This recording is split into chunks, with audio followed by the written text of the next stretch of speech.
Hi everybody, welcome back to another Anatomy and Physiology live stream today. How is everyone doing? Hello, welcome. How's everyone doing? Hello.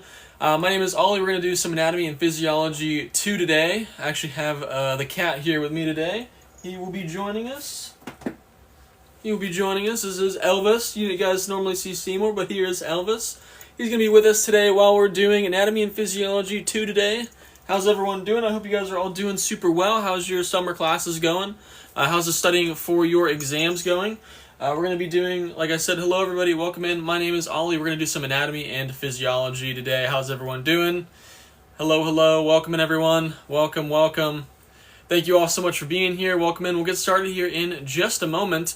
If you are new here, welcome. My name is Ollie. I have a master's degree in molecular medicine. We'll get started here with the questions in just a moment. Hello everybody, thanks for joining. Hello. How's everyone doing? How are you all doing? Welcome in. I do Anatomy and Physiology lives every day, covering Anatomy and Physiology topics that you guys request. You can request topics via the orange button in the bottom left corner of the screen there. It'll let you send me a direct message during the live streams. Hey Ollie, hey, how are you doing? Candy Key, how are you doing? We'll get started here in just a moment, everybody, but awesome. As we fill in here, we'll get started here in just a moment while you guys are getting in here. But my name is Ollie. We're going to be doing some Anatomy and Physiology questions today. Let me just put up the questions here real quick. Flip the camera around. Alrighty, I got the questions here. Can everybody see the questions all right? We'll get started here as soon as, let me see here, go up to 1. Can we all see the questions? Just let me know a yes or no. Perfect, everybody. Fantastic. Alrighty, well, we'll go ahead and get started now with the questions. With number 1, which part of the heart is responsible for initiating the electrical impulse that sets the heart rhythm? And welcome here. If you are new here, what we do here is we go over Anatomy and Physiology 1 and 2 and other Anatomy and Physiology topics. What are we going to cover today? We are covering Anatomy and Physiology 2 topics today. We are going over specifically the cardiovascular system, the respiratory system, endocrine physiology, renal physiology, and some reproductive system today. These are all questions that you guys have been requesting via the orange Service Plus button down the bottom left corner. You can send me your request in terms of anything that you want to see in the live streams. Alrighty, fantastic. We're on number 1, or the question here you guys have been answering. Which part of the heart is responsible for initiating the electrical impulse that sets the heart rhythm? The answer is C. It is the sinoatrial node, the SA node. This is located in the right atrium. This is our heart's natural pacemaker. This essentially will generate, like I said, that electrical impulse that will initiate each heartbeat. So in the right atrium, it goes from the SA node to the AV node, down to the bundle of his, and then down to the Purkinje fibers. All right, that is the pathway of electrical impulse. All right, number 2. During which phase of the cardiac cycle does the heart muscle contract and pump blood? Which one that would be that through? A, B, C, or D? A, B, C, or D. Thank you guys so much for likes. We're almost at 200 likes already. The more that you guys do like the live, the more that we can get this out to as many people as possible. Really the goal of these live streams are to help you guys not only just pass your Anatomy and Physiology or your HESI or TEAS or your exams that have A and P on them, but to really ace them and get an A and 100% them. If you're new here, like I said, my name is Ollie. I have a master's degree in molecular medicine. I got an A in both undergrad and graduate school Anatomy and Physiology. I actually got 100% on my final exams, and I'd like to help you guys do the exact same. So today we're on number 2. It's going to be C, or systole, and then this is when the ventricles, so our ventricles contract, and then it pushes blood into our arteries. All right. Number 3, which ion plays the most significant role in the depolarization phase of cardiac muscle cells? A, B, C, or D? A, B, C, or D? What do you guys think? Almost at 1,000 likes already, guys. That is insane. Thank you so much. You guys are awesome. We're at 1,000. Let's go, guys. That's awesome. Thank you guys so much. It's awesome that you guys are liking the live stream. Like I said, it gets it out to more people so we can help out as many people as possible. Awesome. Number 3. All right. So, a little bit of a, in a way, sort of a tricky question. Just because the, action potential is a little difficult to understand. But which ion plays the most significant role in the depolarization phase of cardiac muscle cells? Let's take a look at what does the action potential look like here. So in the cardiac, specifically we're talking about cardiac muscle cells, kind of looks like this. There's a little plateau. I think this is just a rough drawing. But the depolarization phase is this upward trend in the electrical potential. This is our depolarization. This is our repolarization. We are getting down to our resting membrane potential. And then this is the plateau phase.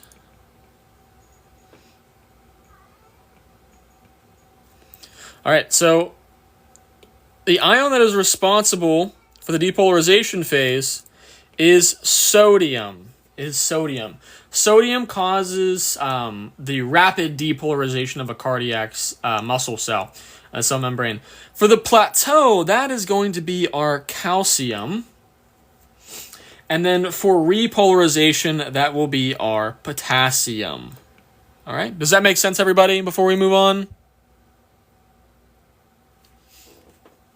Does that make sense? I know, like, the action potentials and stuff. Thank you, Nana, for the heart. I appreciate the gifts, guys. Thank you so much. I appreciate it. We're at 2,000 likes already. That is insane. Yes, perfect.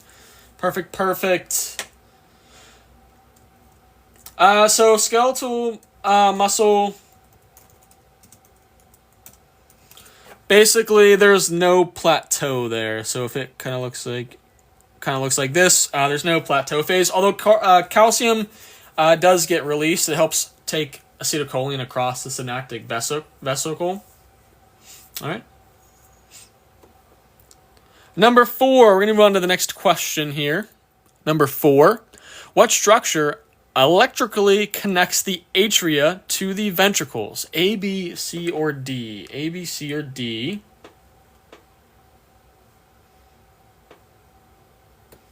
What structure electrically connects the atria to the ventricles? 3,000 likes already, guys. That is insane. Thank you guys so much for supporting today's live stream. Like I mentioned, I'll be going live every day covering anatomy and physiology topics, and you guys can request topics via the orange Service Plus button down the bottom left corner there. But thank you guys so much for the support. We're on number 4 now. I'm going to read the question real quick. You guys have been answering. You guys are awesome. A lot of you are saying AV node, which is B, and you're absolutely correct. If you said AV node for the structure that electrically connects the atria to the ventricles, you're absolutely correct. That is the only electrical connection that we have between the atria and the ventricles. The interventricular septum is structural. I know a lot of people think this answer. This is just a structural component, not an electrical. The SA node initiates the signal that's in the atria, and the pulmonary valve is for regulating blood flow, so nothing to do there with an electrical impulse. Thank you so much for the journey, Paz Queen. Thank you so much for the gifts, guys. Thank you guys so much. I appreciate you guys for liking the live stream. I'm going to move on to the next page now. But again, you can watch the replay on YouTube. It's linked in my TikTok bio. You can watch all the replays of our live stream. The one from yesterday is still being uploaded, but every single replay of the live stream is available on YouTube. What's the difference between AV and SA node? SA node is the natural pacemaker of the heart, so it initiates it. The AV node has a delay to it, so it delays the signal. Number 5, the plateau phase in the cardiac muscle action potential is primarily due to which ion movement? Which ion movement? And we're almost at 5,000 likes. I'm going to look at your comments real quick as well. I know we're going through this section now. Awesome. Hey, Blue Eyes. Hey, Lady Preach. How you doing? My blue eye. I'll be showing my blue eyes again at the end of the live stream. Do I do dynamics? Probably not, honestly. We just do anatomy and physiology, we do pharmacology, biology, chemistry, microbiome, patho, kind of stuff like that, like health and medical stuff. All right. But we're on number 5 now, the plateau phase in cardiac muscle action potential. Again, as we talked about earlier, what that looks like up here, it's going to be due to calcium. So the influx of calcium is going to cause that plateau. Which is going to give us the answer choice of C, the calcium influx. Calcium influx. That maintains deep. When we say plateau, it just means that it is maintaining depolarization. Number 6. What prevents the backflow of blood into the atria during ventricular contraction? Which valves are those going to be? A, B, C, or D? We're at 5,000 likes already, guys. That is insane. 5.4 thousand likes. That is insane. But welcome if you are new here. My name is Ollie. Thanks for the follows, everybody. My name is Ollie. I go live every day covering anatomy and physiology for you all. I have my master's degree in molecular medicine, and I've been tutoring A&P for 5 years. And I really just want to help everybody pass their exams. And, summer is very fast-paced. And I want to make sure that I'm getting out as much content as possible for you all. Number 6, the answer is D. It is the atrioventricular valves. Kind of gives it away in its name a little bit. So we have the atria and the ventricles. So the valves between the atria and the ventricles, those would prevent the backflow of blood into the atria. So if we're going backwards, remember that the blood flow goes from atria to ventricles. So backflow would be going back to the atria. Those valves are going to prevent that. Make sense? All right. Number 7, cardiac output is the product of what? Cardiac output is the product of what? A, B, C, or D? A, B, C, or D?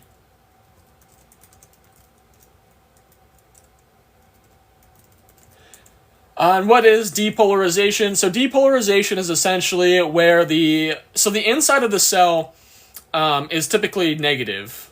Depolarization is where it becomes more positive, essentially. You can't see the numbers. Okay. Let me zoom out a little bit. I can see them on my... Can everyone see the numbers fine? I can see them on my screen, but I'll zoom out a little bit. Let me know what you guys... if you guys can see those real quick. Just hit me with a yes or no. I can fix it. Yes, perfect. Alrighty. Alright, perfect. Alright, answer to number 7. The answer is going to be B. It is B, is the heart rate times stroke volume.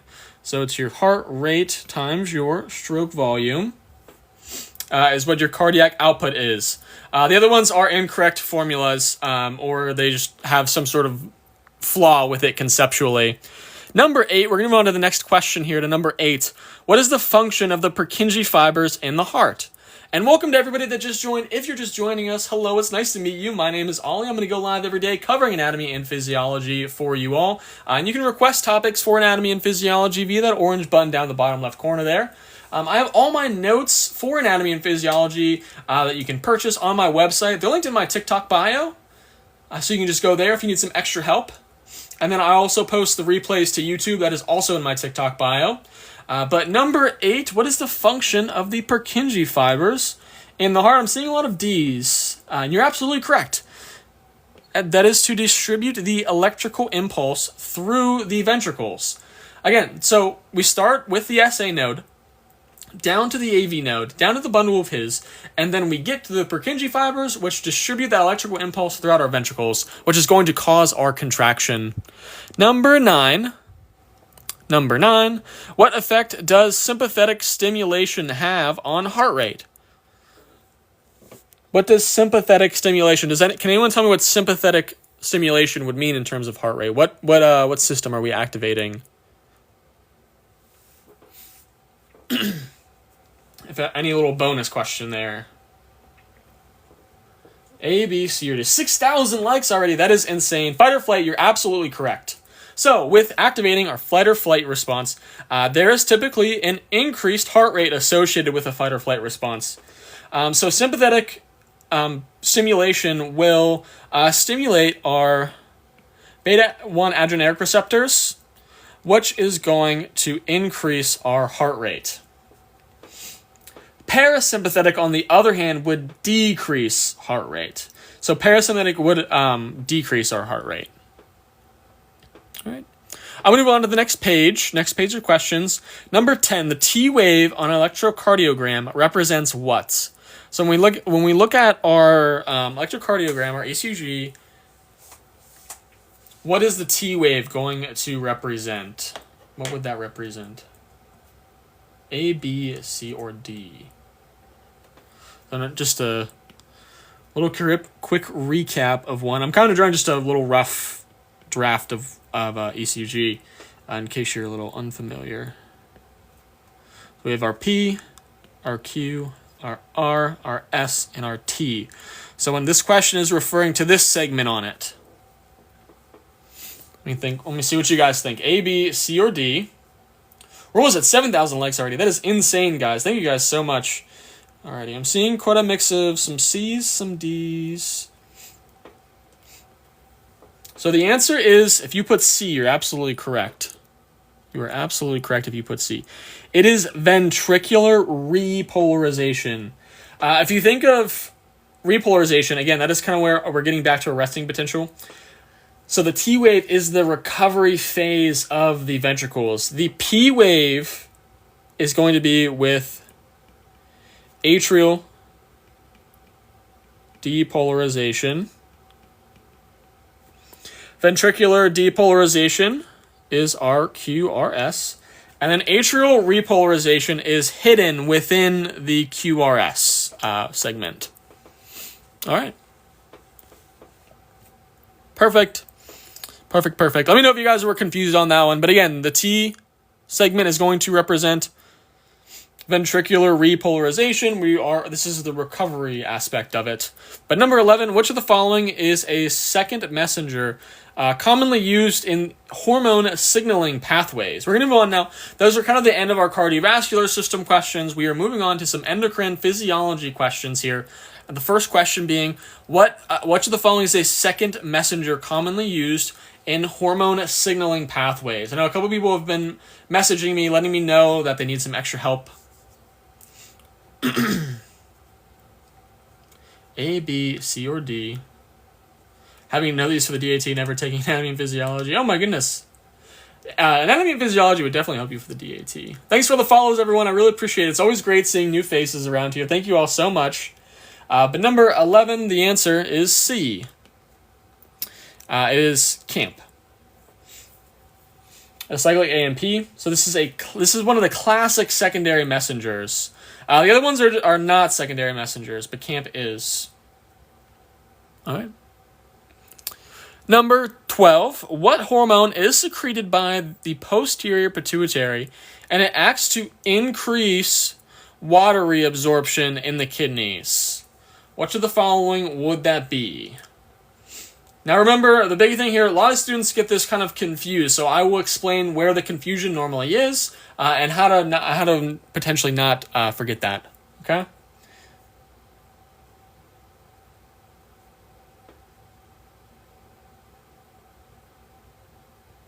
Alrighty, A, B, C, or D. Let me see what you guys think. Awesome. Welcome everybody that just joined. Hello, hey guys. Hey, how are you doing too? Number 12, the answer is B. It is anti-diuretic hormone. Remember, the anti-diuretic hormone, it acts on the kidneys to directly increase water retention. A lot of students get it confused with aldosterone. Aldosterone acts on the adrenal gland. And what that does is it increases sodium retention, and water follows sodium. So it does retain water, but indirectly through sodium. And it also doesn't occur at the kidneys. It also does not occur at the kidneys. It occurs at the adrenal gland. The kidneys is where the antidiuretic hormone acts to directly. So just remember, the antidiuretic hormone is in the kidneys. It directly increases water reabsorption. Aldosterone is on the adrenal gland. It directly increases sodium with indirect retention of water, because water always follows sodium. Number 13, which of the following hormones is released in response to low blood calcium levels? It's low blood calcium levels. A, B, C, or D. It's important to know the difference between which one is released in response to low blood calcium levels and which one is released in response to high blood calcium levels. A, B, C, or D. Thank you for the follows, everyone. If you're new here, welcome. My name is Ollie. I'm going to be going live every day covering anatomy and physiology. I hope you all are doing well. It's nice to meet you if you are new here. Please introduce yourself. I'd be happy to say hello. But number 13, the answer is C. It is parathyroid hormone. Parathyroid hormone is released in response to low blood calcium levels. So it can increase it. Calcitonin is released in response to high blood calcium levels, and it responds to lower blood calcium levels. All right. And that can be done through osteoblast and osteoclast activity and calcium reabsorption and absorption. Number 14, insulin and glucagon are secreted by which organ? B Miami says, hi, my name is Vanessa. I need help passing my TEAS into the LPO program. Thank you. Awesome. Well, that is awesome that you are taking your TEAS into the LPN program. That is awesome. Please feel free to message me. I do have tutoring, but it is full right now. But we'll be covering anatomy and physiology topics. It has helped plenty of people pass their TEAS and HESIs and a lot of their anatomy and physiology exams as well. But it's nice to meet you. I hope you're doing well. Number 14, the answer is C. It is our pancreas. This is what's formed as of Langerhans. Number 15.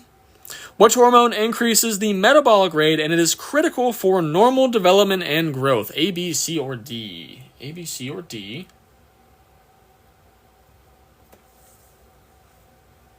Right, 8,000 likes. That is insane, guys. Thank you guys so much. That is incredible. You guys are awesome. Thank you guys so much for liking the live. The more that you guys do like the live stream, the more that we can get it out to more people and help as many people as possible on their anatomy and physiology exams and HESI and TEAS, DAT, MCAT, and all those things. But number 15, we're going to move on to the next page here now, everybody. Remember, you can watch the replay on YouTube. It's linked in my TikTok bio. But number 15, the answer is B. It is thyroid hormone. Whenever you talk about metabolic rate and basal metabolic rate, anything that has to do with the thyroid is going to influence that. Growth hormone would be for growth, not metabolic rate. I know some people will get that a little bit confused, but metabolism is essential for growth. Number 16, what part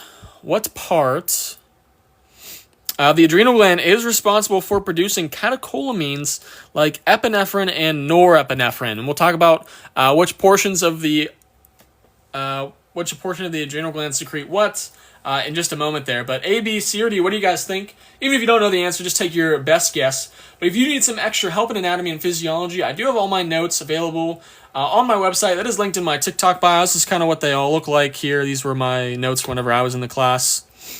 But we're on number 16. Number 16, the answer is D. It is the adrenal medulla. The adrenal medulla is going to secrete our catecholamines, like our epinephrine and our norepinephrine.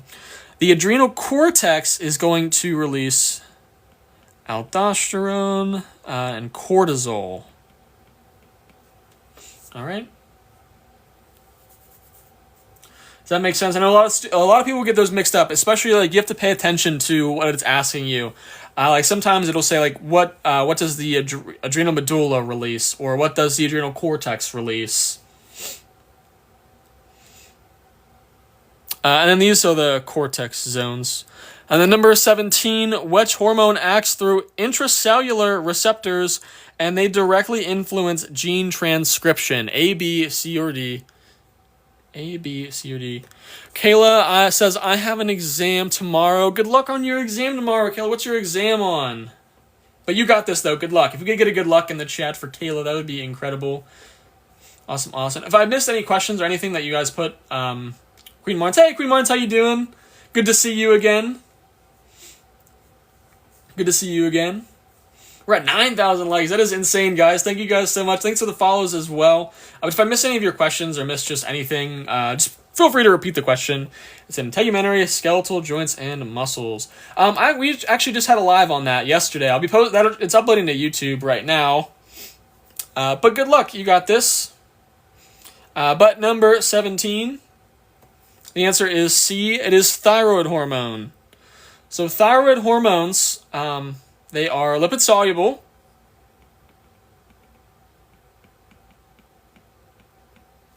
Meaning they can act on nuclear receptors.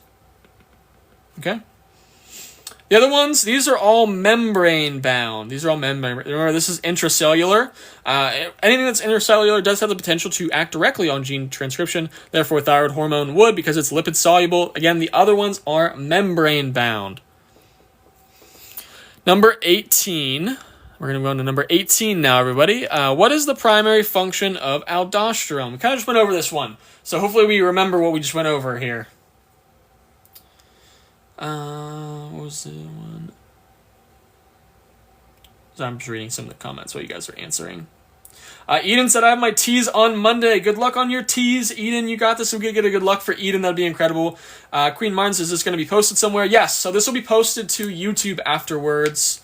It's linked in my TikTok bio. The one from yesterday is uploading now. So both of them should be uploaded tonight. So you'll see one from yesterday, the 17th, and one from today, the 18th. I post every single replay of every live stream to YouTube, so you can go back and watch at your own pace. But number 18, what is the primary function of aldosterone? The answer is C. It increases sodium retention and potassium excretion. Also remember that water follows sodium, so it will do it. So it'll increase water retention, but indirectly. It would promote water reabsorption indirectly. That is not the primary function. Again, the question is primary. That is not the primary function. So it does promote water reabsorption indirectly through the increasing of sodium retention and the excretion of potassium. Okay? Hopefully that makes sense. I want to drill that in because I know a lot of people get those wrong on their tests. A lot of people that I tutor as well, I kind of get them confused a lot. So I try to really hammer that in with aldosterone and sodium retention and water retention. Number 19, negative feedback is a regulatory mechanism in which what? A, B, C, or D? Eden said, thanks, no problem. Eden, seriously though, good luck. You got this. Don't stress about it. Just stay calm. Get your rest. You got this. Thanks for all the follows, everybody. Thank you. I always love seeing new faces around here. Please feel free to introduce yourself as well. I always love saying hello. But again, negative feedback mechanisms are the very primary thing that kind of go on with the endocrine system. Awesome. Thanks for 10,000 likes on the live stream. You guys are crushing it. Let's go. That is insane. 10K likes is insane. Thank you guys so much. That makes my day, truly. But number 19, the answer is C. We are going to reduce the original stimulus. So we have a negative and a positive feedback mechanism. Remember that negative acts in the opposite direction, positive acts in the same direction. All right. You move on to the next page now. Down here, this is where we are now. On number 20, which hormone is released from the anterior pituitary and stimulates the adrenal cortex to secrete corticosteroids? A, B, C, or D? A, B, C, or D. Which hormone will stimulate the adrenal cortex to release corticosteroids? 11,000. Let's go. 11,000 likes. That is insane, guys.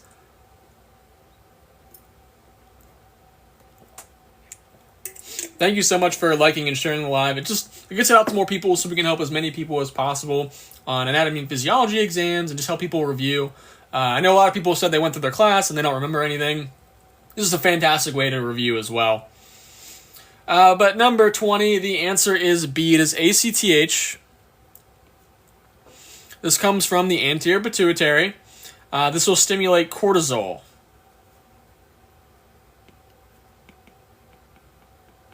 Remember, because it's acting on the adrenal cortex. All right. Moving on to number 21.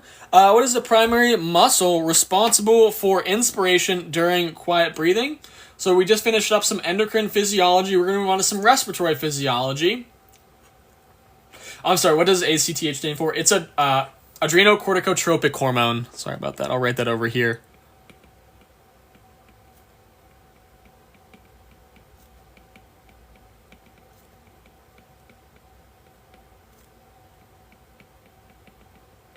Sorry about that. Adrenocorticotropic hormone, again, acts on the adrenal cortex. Number 21. Again, moving on to some respiratory physiology. If you have any questions about that, about endocrine physiology, please send requests for live streams down the bottom left corner there. Kelso said I took anatomy in 1982 and physiology in 1983. This is fun. I actually remember some. That's awesome. That was a while ago. That's awesome that you remember them, though. That's incredible. But number 21, the answer is C. It is the diaphragm. A little bit of a tricky question here. So internal intercostals are for more so for active. External are going to assist, and the rectus abdominis is for active. So during restful breathing, quiet breathing is the diaphragm. That is the main driver of our passive inspiration. Number, been nursing since 1985. Awesome. Active more so just means like when you're thinking about breathing or like during exercise. Like if I were to sit here and I wasn't thinking about it, just like normal breathing, it's like that. But if I were to be like, like, I don't know if you can hear me breathing, but yeah, it would be more so active. But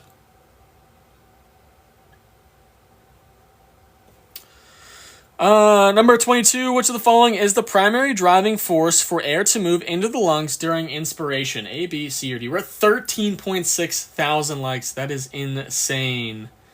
That is insane. But Kelso, you said you were nursing since 1985. That's incredible, though. Thank you for being a nurse. They are very important. I'm a vet student using this to help reinforce concepts. The NAVLE. Awesome. Thank you for being here, Nelly. Are these the questions on the exam I take July 20th? The concepts should be similar. I mean, it depends what exam you're taking. But if it's for anatomy and physiology, they have the same concepts. They probably won't be the exact same questions. Because I don't do that. I make my own questions. I don't want people to cheat. I don't want to get questions like that. I take the TEAS. Yeah, these concepts will be similar. I don't make questions from the exact TEAS. That's cheating, honestly. Like, I don't want to do that on here. I want you guys to learn the concepts, not just memorize the questions. But number 22, what is the primary driving force for air in the lungs? That's going to be B.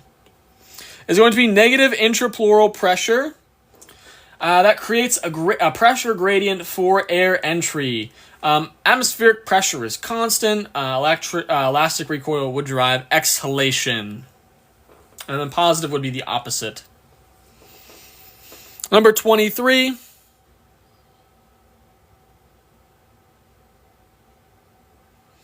Number 23. What part of the respiratory tract is considered the anatomical dead space? This is essentially where no gas exchange occurs.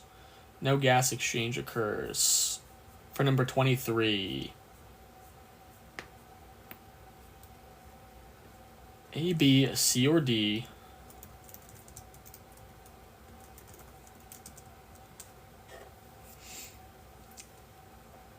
There was a question there. One sec.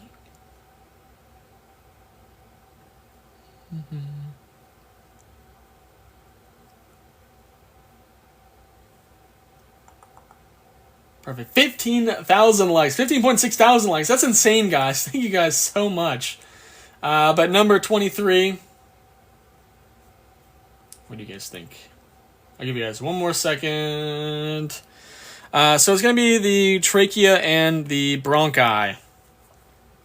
So no gas exchange occurs there. The alveoli and the respiratory bronchioles do participate in gas exchange. So the trachea and the bronchi, so you have your trachea, and then you have your bronchi, and then these branches are where you get your bronchioles and your alveoli in your lungs. All right. Number 24, we're going to move on to the next page now. Again, this will be available on YouTube afterwards as well if you've missed anything.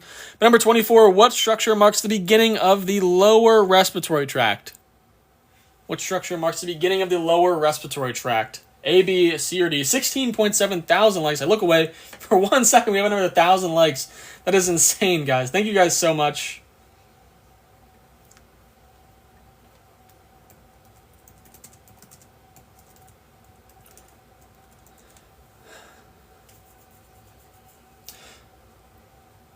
So bronchi, what's the difference between bronchi and bronchioles? So bronchi are the larger, let's scroll back up here.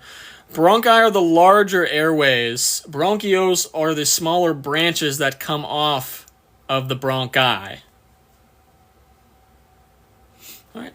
And then number 24, the answer is B. It is the larynx.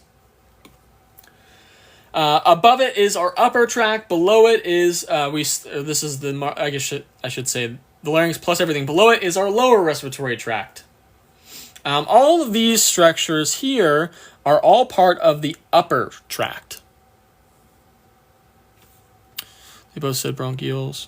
So bronchioles and then bronchi. Oh wait, hold on one second. So yeah, so what is part of the anatomical dead space? No gas exchange occurs. The trachea and the bronchi, bronchioles branch off. Right?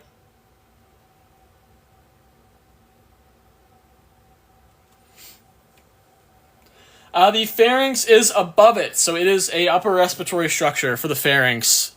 Number 25, which lung volume represents the amount of air inhaled or exhaled during normal breathing? A, B, C, or D?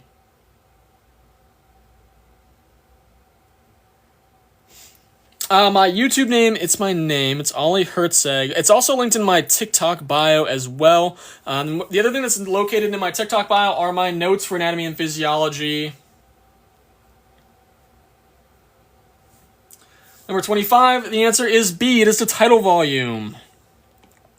Tidal volume represents the amount of air inhaled or exhaled, during normal breathing.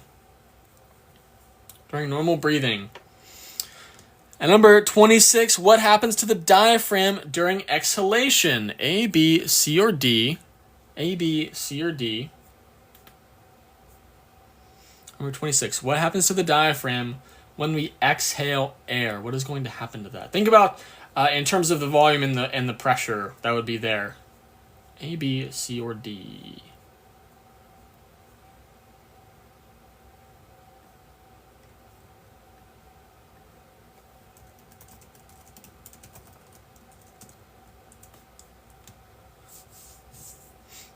And then for the other lung volumes as well, real quick. Residual volume, this is the amount of air left in lungs after you have a max exhalation. See, the inspiratory reserve volume is the amount of air that you can exhale after you have a normal inhalation. And the vital capacity is the amount of air, the maximum amount of air that you can exhale after a maximal inhalation. But number 26, what do we think? Saying a lot of B's, and you're absolutely correct. It relaxes and moves upward. So again, our relaxed recoil will push our diaphragm up. It will decrease the volume, increasing the pressure, forcing the air out. Number 27, the amount of air remaining in the lungs after a maximal exhalation is called what? A, B, C, or D? A, B, C, or D? We're at 18.7 thousand likes. That is insane, guys. Thank you guys so much. That is awesome. Thank you guys, truly. These live streams are so fun to do. So the more that you guys like the live and the more that we can get people in here and sharing the live and stuff and helping out as many people as possible, it truly is like my favorite thing in the world. I just absolutely love doing these. But number 27, the answer is D. It is our residual volume. So the amount of air remaining in the lungs after a maximal exhalation is our residual volume. This is air that cannot be exhaled. Remember that our vital capacity is the amount of maximum exhaled after a max inhalation. Number 28. What is the partial pressure of oxygen in arterial blood under normal conditions, which is at sea level? Do I offer personal studies? I do. It's fully booked now, though. But if you want to reach out to me via that orange Service Plus button, we can talk about seeing when stuff might open up, when your time frame versus my bookings and whatnot. But yes, I do. But definitely reach out to me and we can talk about it. I can put you on like a wait list, or we can talk about it or whatever. New follower. Thank you, Queen and Jared. Thank you so much for being here. I appreciate you being here. Nice to meet you. Hope you're doing well. But number 28, the answer is D. It is 100. So this is the normal partial pressure of oxygen at sea level. Basically, all the other ones would reflect some sort of Venice condition, or if there was some sort of impaired condition. All right, moving on to the next page. Which of the following conditions would shift the oxygen hemoglobin dissociation curve to the right? A, B, C, or D? A, B, C, or D? What do we think? 19.3 thousand likes. That's insane, guys.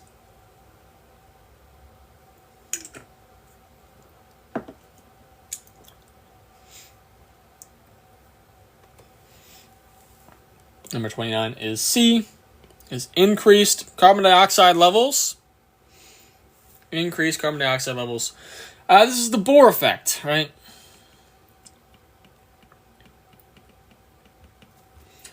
So this is going to promote oxygen release in tissues.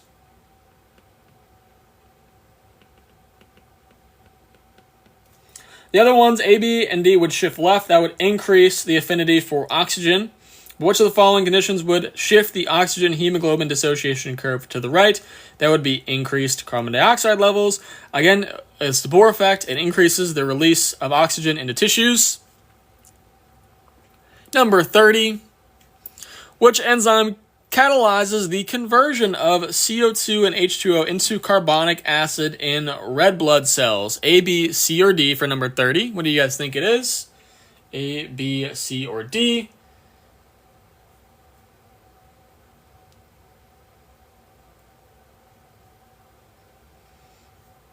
What do we think?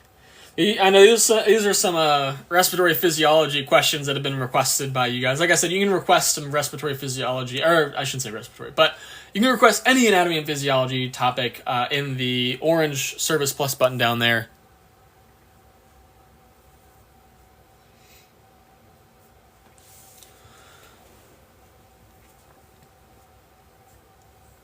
Answer to number 30 is A. It is carbonic anhydrase.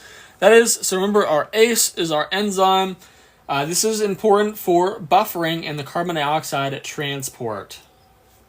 Number 31, what is the main way carbon dioxide is transported in the blood? A, B, C, or D? Do you learn this stuff in prereqs before the TEAS, or you just have to know? So this stuff, again, it's in anatomy and physiology. Anatomy and physiology is normally a prereq, so typically you will have to learn this stuff before it, or you can learn it on your own. You can do either one. Again, I ended up getting in my... Oh, sorry, your comment went away. I'm coming back with you, one sec.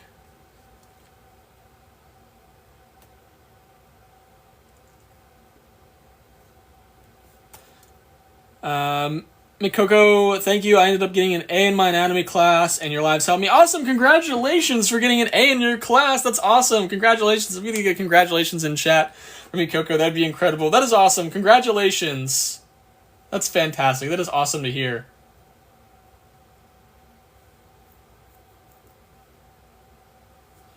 But number 31, the answer is C. It is as bicarbonate ions. It is as bicarbonate ions. Remember, about 70% of carbon dioxide is transported as a bicarbonate ion, which looks like this is HCO3 negative. This is formed with the reaction of water catalyzed by the enzyme that we just talked about, carbonic anhydrase. What about number 32? Number 32, what term describes the amount of air left in the lungs after a normal passive exhalation?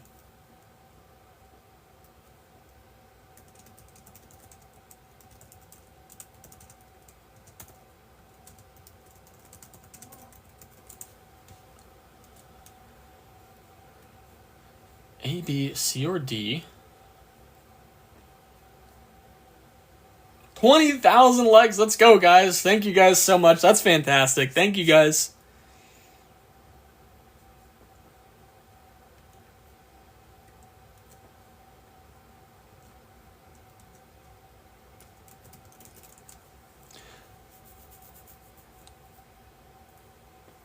What about the other 30% of carbon dioxide transport? That's either bound to hemoglobin, or so about like 20 to 23% would be bound to hemoglobin, bound to the amino group, so not the iron, or it's dissolved directly in plasma. But number 32, the answer is C. The answer is C. It's the functional residual capacity. So it would be the sum of the expiratory reserve volume plus the residual volume. That is the air that remains after passive exhalation. Good job if you put C. We're going to run to the next page now. If you're missing anything, again, you can find these on YouTube. Mitochondria is the powerhouse of the cell. It is more than just the powerhouse of the cell. It does so much more. We're going to run to the next page. Number 33, which brain region is primarily responsible for controlling the basic rhythm of breathing? Again, if you missed anything or you're just joining us a little late, you can find everything on you. You can find all the replays on YouTube. It's linked in my TikTok bio. All of my notes for anatomy and physiology are also linked in my TikTok bio. These are kind of what my notes look like. But again, you can find them on my website. But number 33, what do we think? A, B, C, or D? My YouTube name is my name. It's Ollie Herzig. Like I mentioned, you can find it linked in my TikTok bio as well. Again, if you are new here, welcome. My name is Ollie. I will be going live every day covering anatomy and physiology for you all. Number 33, the medulla oblongata is the brain region that is primarily responsible for controlling the basic rhythm of breathing. Number 34, central chemoreceptors located in the medulla respond most strongly to changes in what? Most strongly to changes in what? A, B, C, or D?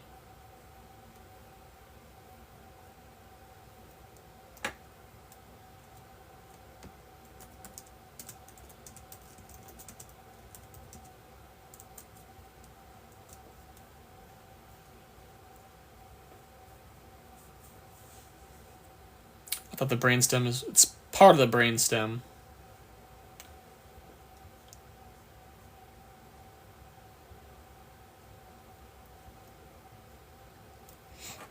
But number 34, it is going to respond to changes in both the cerebral spinal fluid, CO2, and pH. So those central chemoreceptors in the medulla detect changes in carbon dioxide and pH in your cerebral spinal fluid. And that will drive respiration, essentially. Number 35. What effect does increased CO2 in blood have on respiration? What is that going to do to it? A, B, C, or D?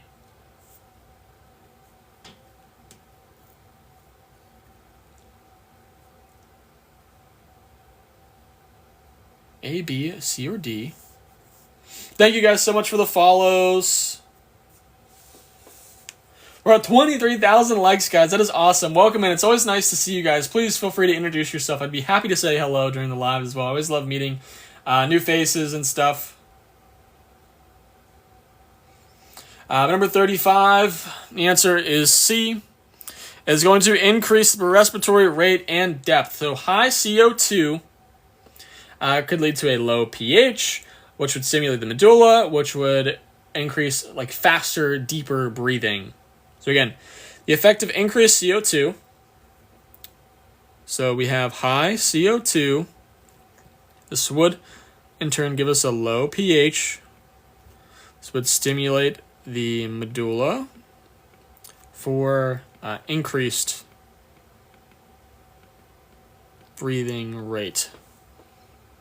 All right. Yep, I do have pages on the skeletal system on my website. I also have some skeletal system questions on YouTube as well and on TikTok here. Thanks for following me on YouTube. I appreciate it.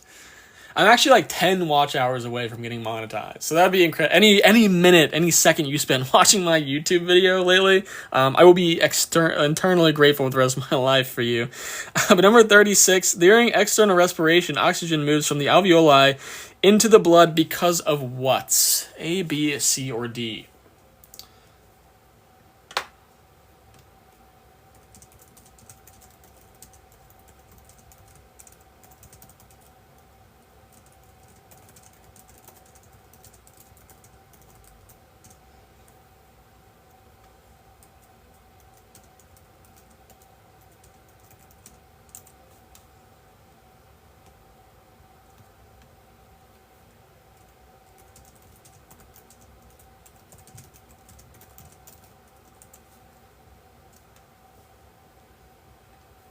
A, B, C, or D. 24,000 likes. That is insane. Number 36, the answer is C. Its partial pressure is higher in the alveoli. Its partial pressure is higher in the alveoli.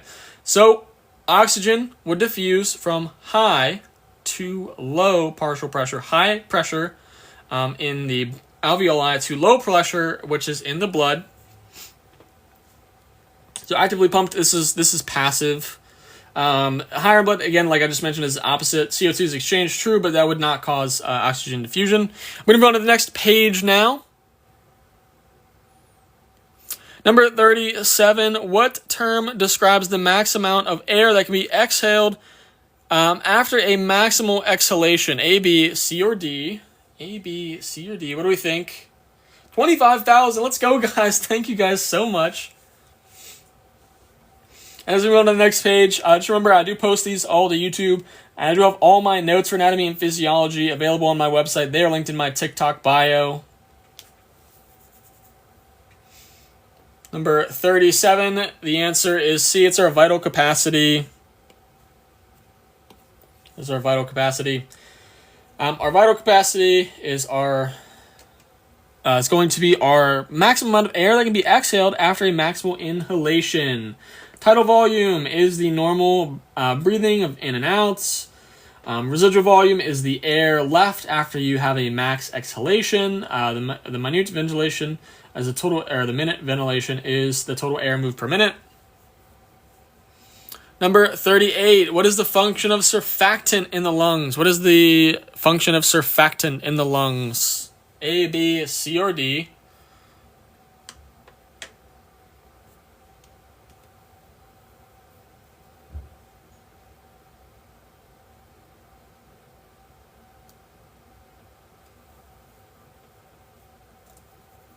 A, B, C, or D? 26,000 likes. Let's go, guys. That is awesome. Number 38, the answer is B. It is going to reduce surface tension.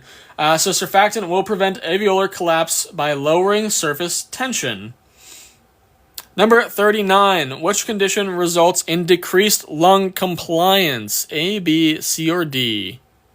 Does this count as studying? Yes, it does. There's so many people that have mentioned that those live streams has helped them. Can I scroll down a tiny bit? What do you need to see? What would you need to see? But again, you can watch the replay on YouTube if you have missed anything so far. I do try to keep this going so we don't have to keep looking at the answers we've already done. But I can scroll up 37. 37 was C, vital capacity. But again, they're on YouTube as well if you want to go back and watch anything or if you missed something. But number 39, the answer is C. It is pulmonary fibrosis. Pulmonary fibrosis makes the lungs stiff. So it'll make them stiff, which would decrease lung compliance. Number 40, which law explains the inverse relationship between pressure volume and pulmonary ventilation? A, B, C, or D? What do we think? A, B, C, or D?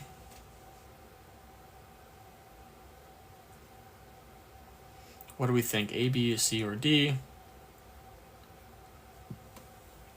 Fantastic. If you put Boyle's Law, which is C, you're absolutely correct. Number 41, we're going to move on to some renal physiology here.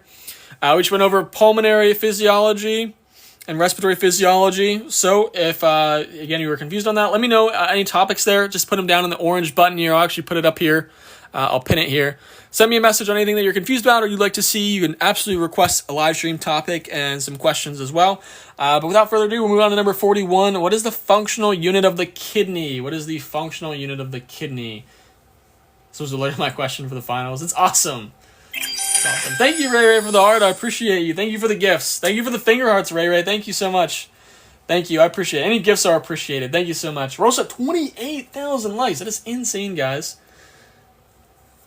We're on number 41. What is the functional unit of the kidney? The answer is B. It's a nephron.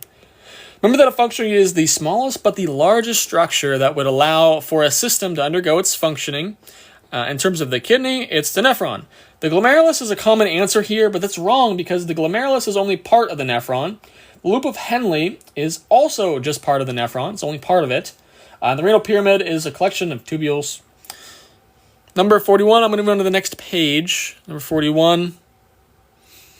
That was number 43. Number 42, what is the following processes that occur in the glomerulus? Which of the following processes occurs in the glomerulus? Can we talk about the laws on another lab? Yeah, absolutely. If you want, hit that orange button. Please send me that in the orange button so I can write it down afterwards. Just sometimes the comments go by and stuff, and I write things down. Basically, whenever you send me a topic, I have a little list, and I write it down. That's what I kind of use to make the questions now. So all these questions are coming from you guys. The answer is C. It is filtration. Filtration. The glomerulus is going to filter plasma into the Bowman's capsule. All those other ones are going to happen later on. Number 43.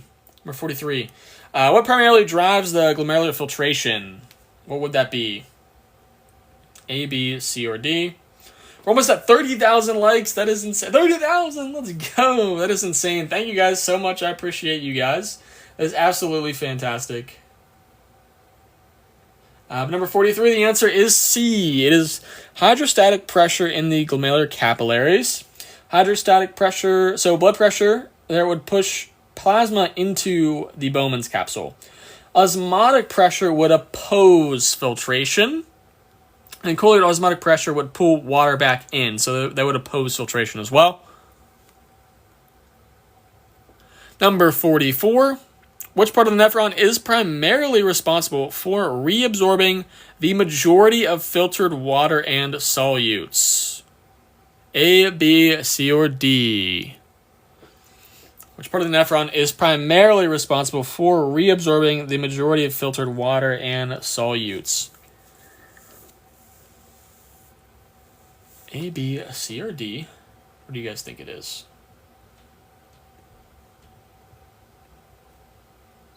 Perfect. It is A. If you put A, you're absolutely correct. Again, so it'll reabsorb about 65% of water and solutes. The distal tubule is going to fine-tune reabsorption, and the collecting ducts, there's some there, but that's more so under hormonal control. Loop of Henle would be responsible for concentrating urine. So the PCT, again, is primarily responsible for reabsorbing the majority of the filtered water and solutes. Number 45, which hormone increases water reabsorption in the collecting ducts by inserting aquaporins? And for the last one, I said water and solutes. I almost combined the word, and I almost said wolutes. I think you probably heard me say that, but that's a really interesting way to just save your time in saying water and solutes, wolutes.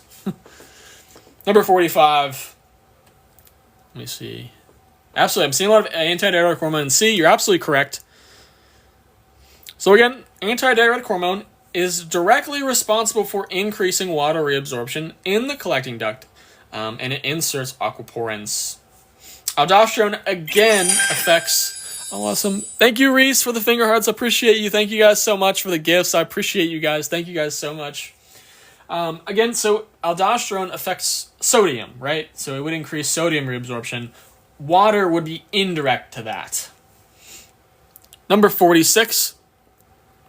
What is the primary effect of aldosterone on the nephron? Which I kind of just mentioned. But I'll give you guys a moment to answer on your own, hopefully. You guys were paying attention. Thank you guys so much for the gifts. I really appreciate you guys, though. That means a lot. Seriously, I love doing these live streams, so any support in them means the absolute world to me. But number 46, the answer is B. It increases sodium reabsorption and potassium secretion or excretion. So again, we promote sodium retention. Water follows that. Awesome. Thank you, Ray. Thank you, Ray, for the finger hearts. Thank you for the gifts, guys. You guys are incredible. Aquaporin is for water. Yes. Number 47. Which part of the nephron creates a countercurrent multiplier system to concentrate urine? So this part of the nephron is going to intervene with a countercurrent multiplier system to concentrate urine. Which one is that going to be? Perfect. It's B. It is the loop of Henle. Again, that's going to create the osmotic gradient to concentrate urine. Number 48. What is the normal glomerular filtration rate, or GFR, in healthy adults? What would that be? A, B, C, or D? A, B, C, or D? What do we think? We're almost at 32,000 likes. Thank you guys so much for all the support on the live stream. I appreciate it. The more that you guys do like the live and share the live, the more that we can help out as many people as possible on their anatomy and physiology exams and whatnot. Number 48, it's D. It is 120 milliliters per minute. Anyone below that could indicate some sort of kidney disease or some sort of damage or impairment. Number 49, what is the purpose of the juxtaglomerular apparatus? A, B, C, or D? What do we think?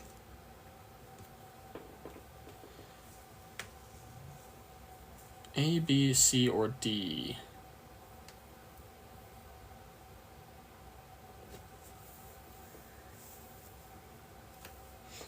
Fantastic. It's B. You're absolutely correct. If you put B, it is to regulate blood pressure via renin release. This also gets abbreviated just as the JGA. This is going to detect blood flow changes and release renin. Number 50. Which waste product is generated from protein metabolism and it gets excreted by the kidneys? A, B, C, or D?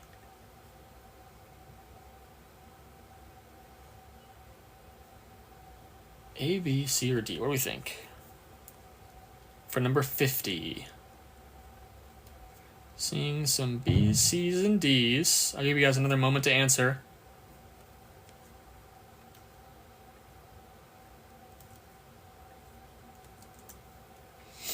What does renin do? Renin gets secreted by the juxtaglomerular cells. Basically, it would start the renin-angiotensin-aldosterone system, the RAAS, which will raise blood pressure. So renin gets released by the kidneys, converting angiotensin to angiotensin 1.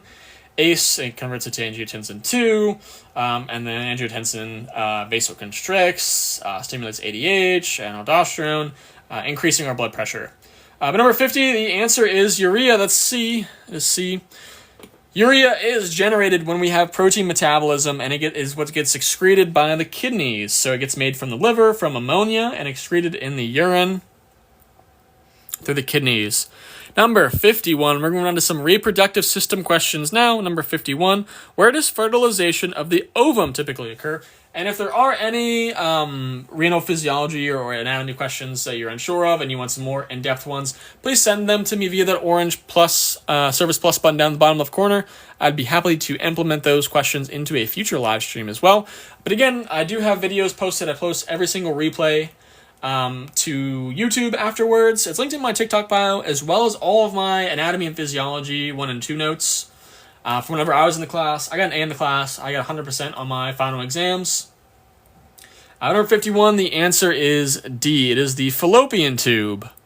It is the fallopian tube. Specifically at the ampulla in the fallopian tube. Number 52. What is the function of the corpus luteum? A, B, C, or D?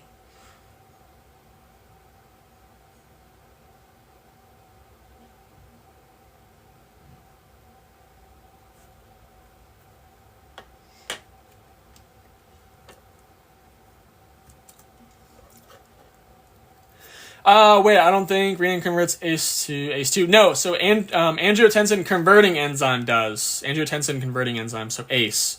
So renin converts angiotensinogen from the liver to angiotensin 1. Angiotensin 1 goes to angiotensin 2 through angiotensin converting enzyme. Yes, I do tutor for the TEAS for human anatomy, although my tutoring is full right now, but you can reach out to me via that orange button down the bottom left corner there. We can kind of talk about tutoring and stuff and see when I have some availability for you. But number 52, that is B, is going to produce estrogen and progesterone. This is going to maintain the endometrium post-ovulation. Mainly progesterone is the one that does that. Estrogen is what builds it up. Number 53, which hormone directly stimulates the development of the ovarian follicles? A, B, C, or D? A, B, C, or D? What do we think?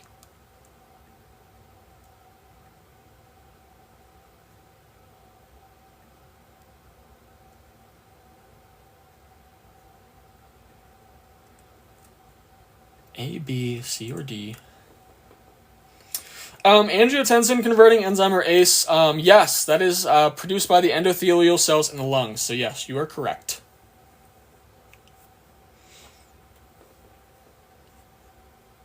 J.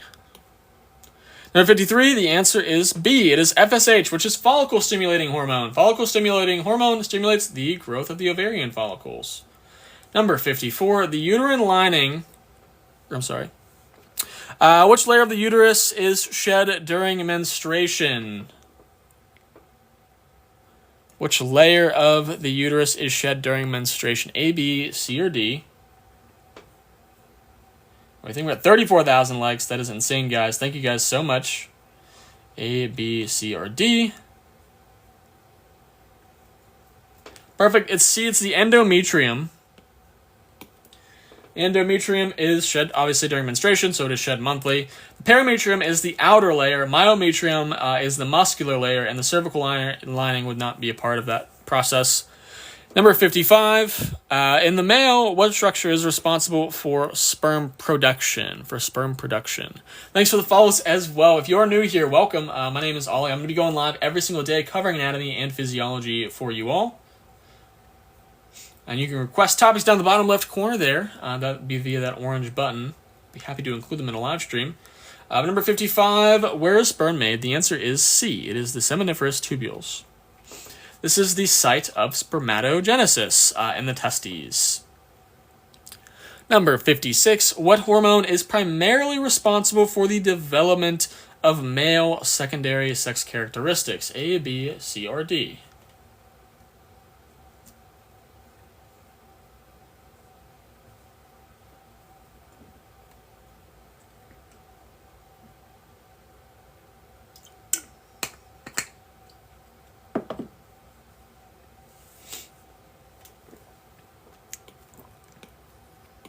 Answer is C, it's testosterone.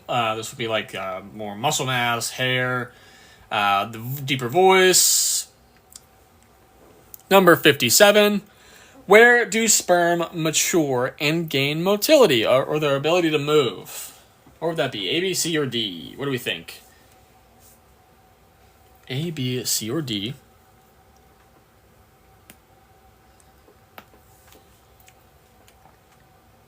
Welcome to the live stream, everybody. If you just joined, welcome. It's nice to meet you all. My name is Ollie. If you're new here, I go live every day covering anatomy and physiology. We're on number 57 down here. Where does sperm mature and gain motility? The answer to that is going to be B. It's the epididymis. Answer is B, the epididymis. So sperm mature and gain their motility there. And we're going to move on to number 58. What is the primary role of luteinizing hormone in males? What is the primary role of luteinizing hormone in males? A, B, C, or D? What do you think it is? Put your answer choice down in the comments. Let me know what you think it is.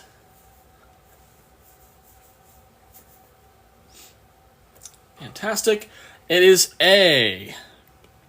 It is going to stimulate testosterone production by Leydig cells. So for stimulating spermatogenesis directly, that's going to be follicle-stimulating hormone. But again, luteinizing hormone acts on Leydig cells that would stimulate testosterone production. What that looks like here is, if you want to write it out, to Leydig. Oops. All right. Number 59, what structure produces the majority of fluid in sperm? A, B, C, or D? A, B, C, or D? And yes, FSH does act on Sertoli cells.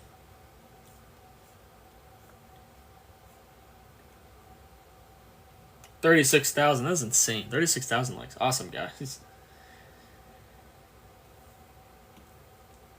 The answer choice there is going to be D. It's the seminal vesicles. Seminal vesicles produce about 60% of the semen fluid. Basically in there's going to be fructose, which will give it energy to move.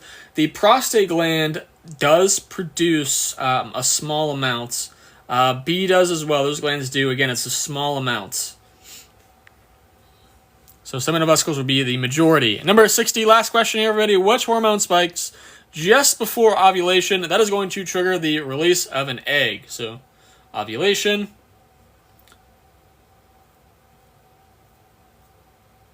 Yep, this week I'll be going live. Tomorrow on Thursday will be 3 p.m. Eastern Standard Time. You can go on my profile to say live event scheduled to give you your time zone. But the answer is going to be C. It's luteinizing hormone, LH. It is referred to as the hormone spike is called the LH surge. Estrogen rises before luteinizing hormone. Progesterone is after, and FSH is also involved early, but it would not trigger ovulation.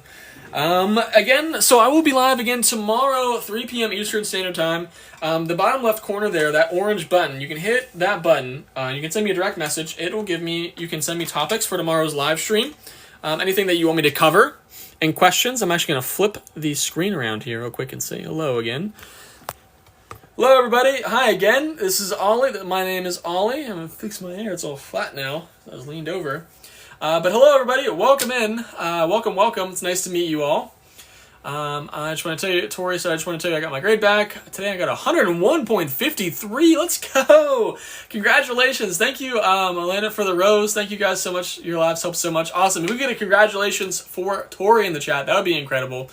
Kenny said, I really love and enjoy this class. Thank you so much, Ollie. I love that you're here. Thank you. I'm glad. I'm so glad. If I look over here, I just have my laptop with all the comments because sometimes they move really fast. So that's what my computer's here for. I look at the comments from there. But hello, everybody. Again, hi. My name is Ollie. I gotta fix my hair a little bit. Yeesh. I need to order some more hair product. Oh my goodness. But hello, everybody, again. Whoop. Thank you, Ollie. Thank you so much. Do one on hormones next. Yes, so I will do some more hormones tomorrow. Please hit that orange button. I'll actually put it up here for you as well. Unpin. Give me 1 second, guys.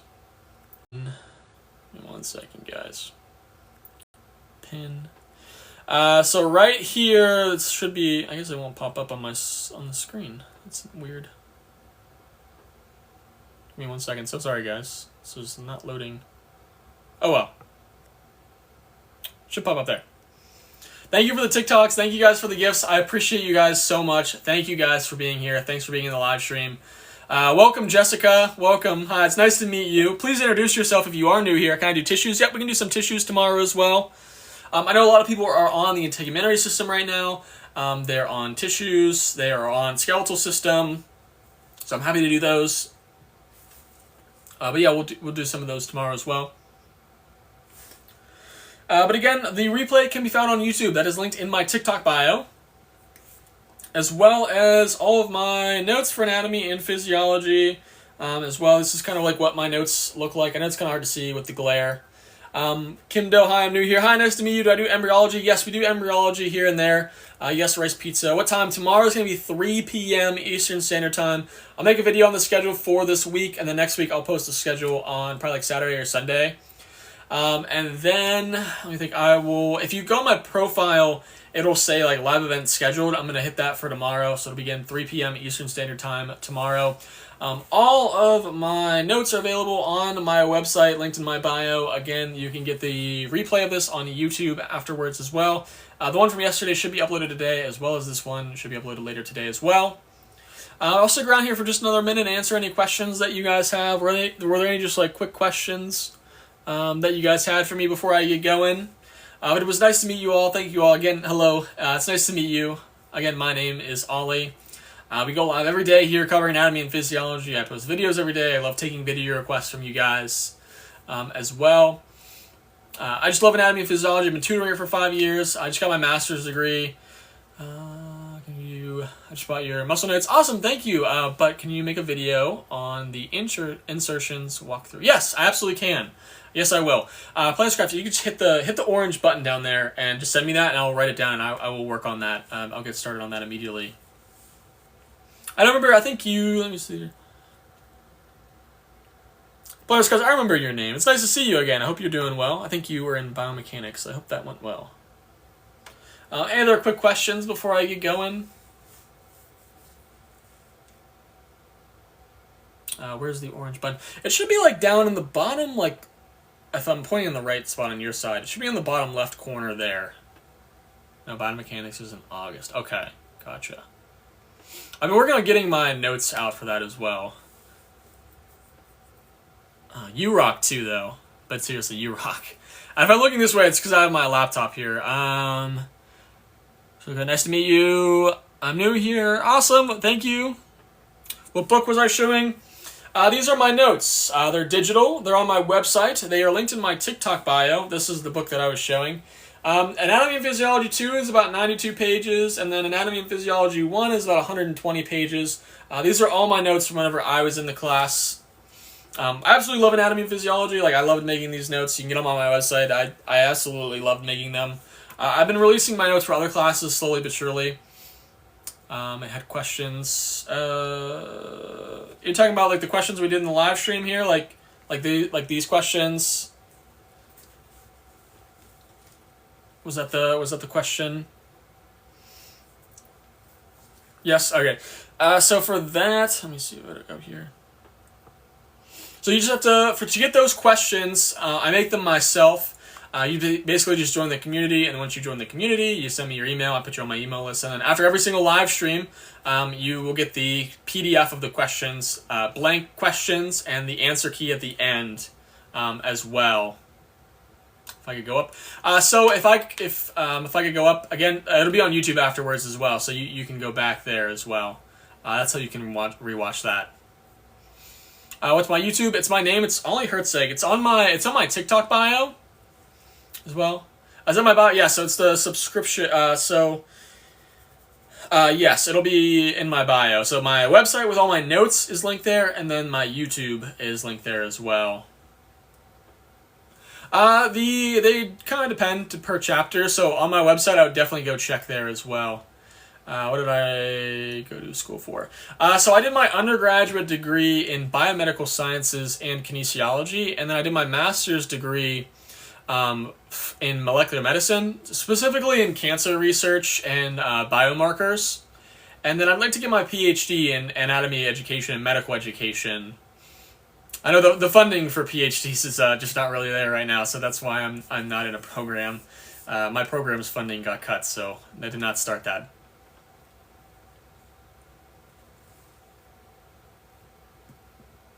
Any other quick questions before I get going? Any other quick questions?